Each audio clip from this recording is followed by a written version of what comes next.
is what parents are asking, when we're doing dry land, and it's not just for when they work with me, but other coaches too. They're really talking about speed and agility exercises and all that type of stuff. Is there things that you could share that, stand out from when in your younger days?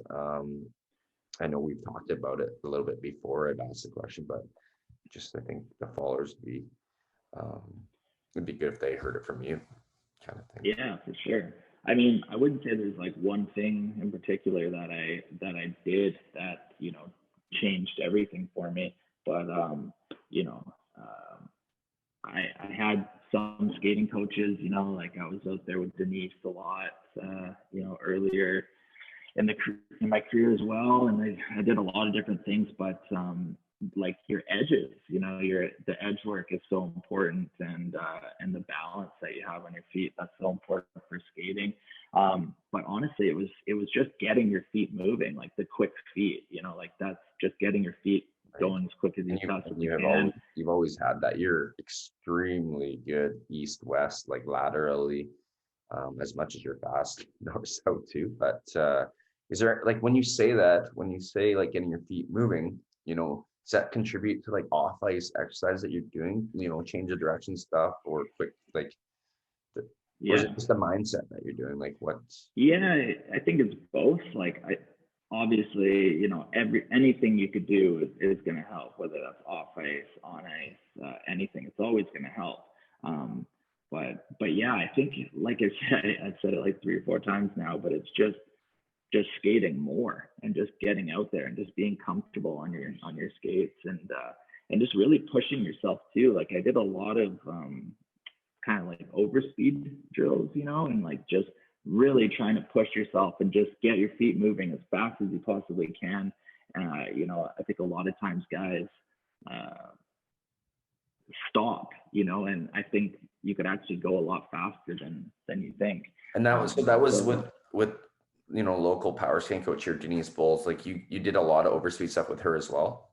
Yeah, we did tons of overspeed stuff, and just like even some like resistance stuff, which I thought helped me a lot too, whether that's with parachutes or with bands, those things, because I felt like once I started using those, well, you've used them, we've worked on them together, like you just feel so fast afterwards. So, yeah. I did a lot of that stuff and a lot of bands and a lot of like overspeed, and I thought that like really helped me a lot. But obviously some guys just know how to skate as it is. I'm not saying that was me, but some it's not. Yep. Some guys can work as hard as they can, and yeah, maybe still going to be a bit slower than other people. But all those things help you a ton. The off ice, the on ice, and it's one thing that comes to mind is when we talk about Dennise, she had like the jumping, like the Vertimax thing. Do you think that helped out, like when you strap the belt on and you clip the things in? Yeah, it's actually funny that you said that, because I was going to bring that up, because that was actually an unbelievable machine. I remember training with her before I went to Team Pacific camp for Team Canada, the tryouts, and I was using that Vertimax quite a lot, and that was the best I've ever felt in.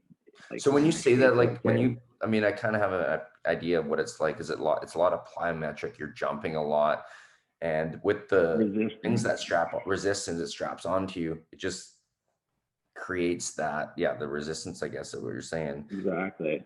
Yeah.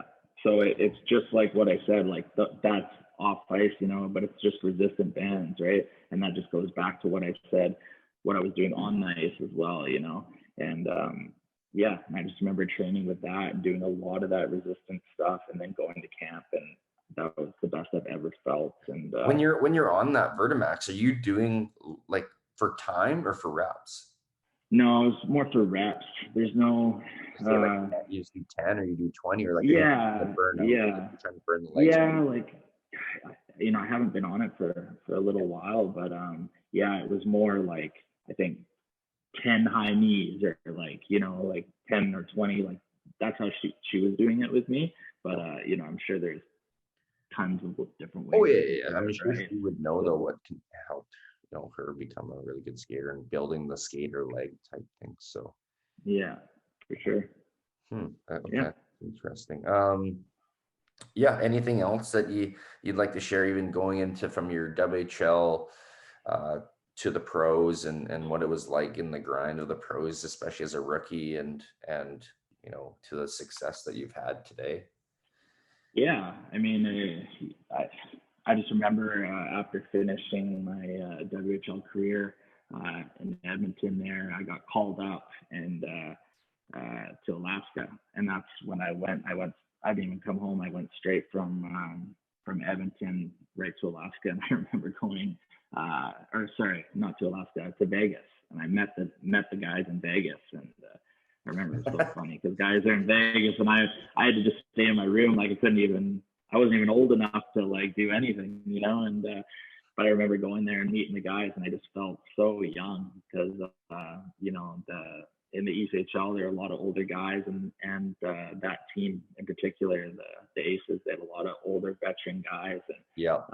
just remember feeling so young and small too, because they had some monsters there too. But yeah, but it was a great experience. You know how it is though. It's a grind. Like I was hoping that was just going to be a short stop for me. I was hoping that I would get the opportunity and kind of really move up quickly. Like you see some guys that make a quick stop in the ECHL and then they move up to the AHL and just keep going. But for me, it took years and years, and that was tough because a lot of players and people would talk to me and say, well, why aren't you going to Europe? Like after like third year being in the ECHL, and but it's tough because I still felt like I could make it, and I still wanted to keep the NHL dreams alive, and not just take off to Europe. But it's tough. It takes some guys longer, and a lot of times it's just getting the right opportunity and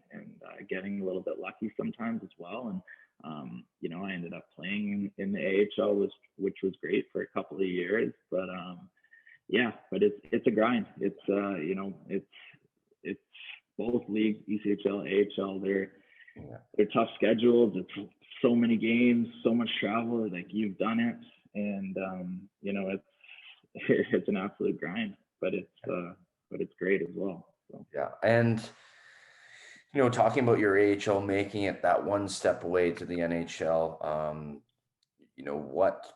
what are some things like hurdles, challenges that you go through there, and then also would love you to touch on some players that you played with with Providence and also San Antonio. I know you played with some young NHLers at that point. Yeah, no, every step you make, it's obviously a lot better.